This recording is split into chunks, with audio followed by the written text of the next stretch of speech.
Assalamualaikum warahmatullahi wabarakatuh. Perkenalkan, saya dari kelompok 6 yang beranggotakan saya sendiri, Zahrul Salsabila, dan pemateri kedua yaitu Salwa Zain, dan pemateri yang ketiga yaitu Tina Maulani. Di sini kelompok 6 akan menjelaskan tentang persoalan-persoalan pokok dalam preasumsi dasar sumber, prinsip, dan batas-batas pengembangan ilmu.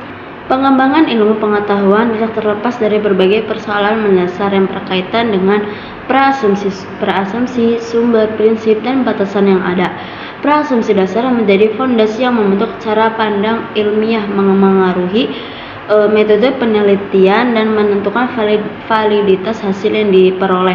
Sumber pengetahuan baik yang bersifat empiris maupun teoretis memainkan peran penting dalam membangun kerangka berpikir yang kuat. Dengan pemahaman yang mendalam tentang persoalan-persoalan ini, kita dapat lebih bijaksana dalam mengembangkan ilmu pengetahuan dan memastikan bahwa upaya tersebut tetap relevan dan bermanfaat bagi kemanusiaan. Selanjutnya yaitu yang akan dijelaskan pada pemateri pertama, yaitu Salwa Zain.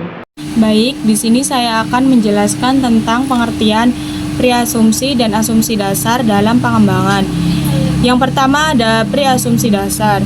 Kata pre berdasarkan KBBI berarti sebelum atau di depan, sedangkan asumsi adalah dugaan yang diterima sebagai dasar atau bisa juga diartikan landasan berpikir yang dianggap benar. Yang kedua ada asumsi dasar. Asumsi atau anggapan dasar ialah anggapan yang menjadi titik tolak penelitian.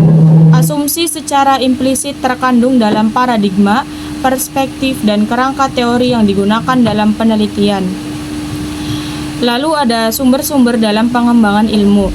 Adapun yang dimaksud dengan sumber pengembangan ilmu adalah faktor yang melatar belakangi lahirnya ilmu pengetahuan. Dari mana dengan cara bagaimana manusia memperoleh ilmu pengetahuan itu.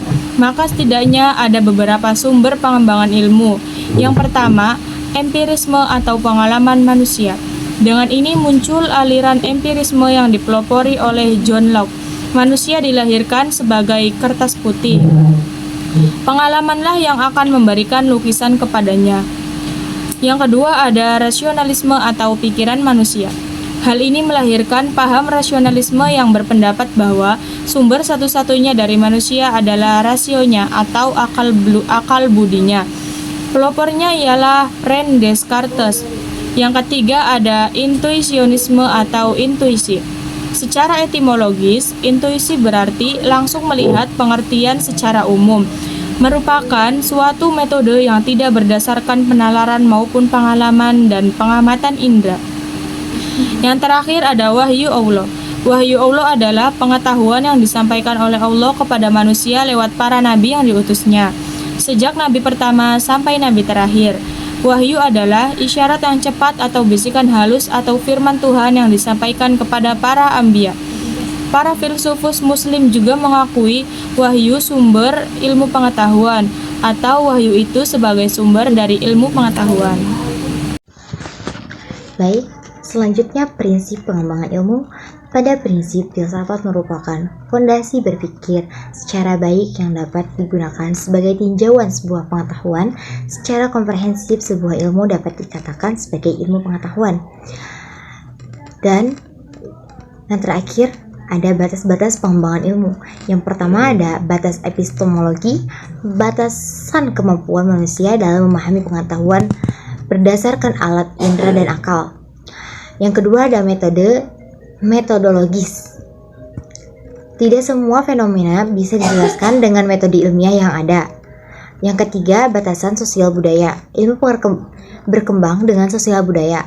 Yang keempat, ada batasan etis. Beberapa ilmu pengetahuan harus dibatasi oleh pertimbangan etika. Jadi kesimpulannya ialah preasumsi dasar. Kata pre berarti sebelum, sedangkan asumsi adalah dugaan yang diterima sebagai dasar. Asumsi dasar ialah anggapan yang merupakan dasar dari titik tolak bagi kegiatan setiap cabang ilmu pengetahuan. Pengembangan ilmu memiliki 4 sumber, yaitu yang pertama empirisme, yaitu pengalaman manusia. Yang kedua rasionalisme, yaitu pikiran manusia. Yang ketiga yaitu intuisionisme, yaitu intuisi. Yang keempat yaitu wahyu Allah, yaitu prinsip dalam wahyu Allah. Cukup sekian penjelasan dari kelompok 6, kurang lebihnya mohon maaf. Wassalamualaikum warahmatullahi wabarakatuh.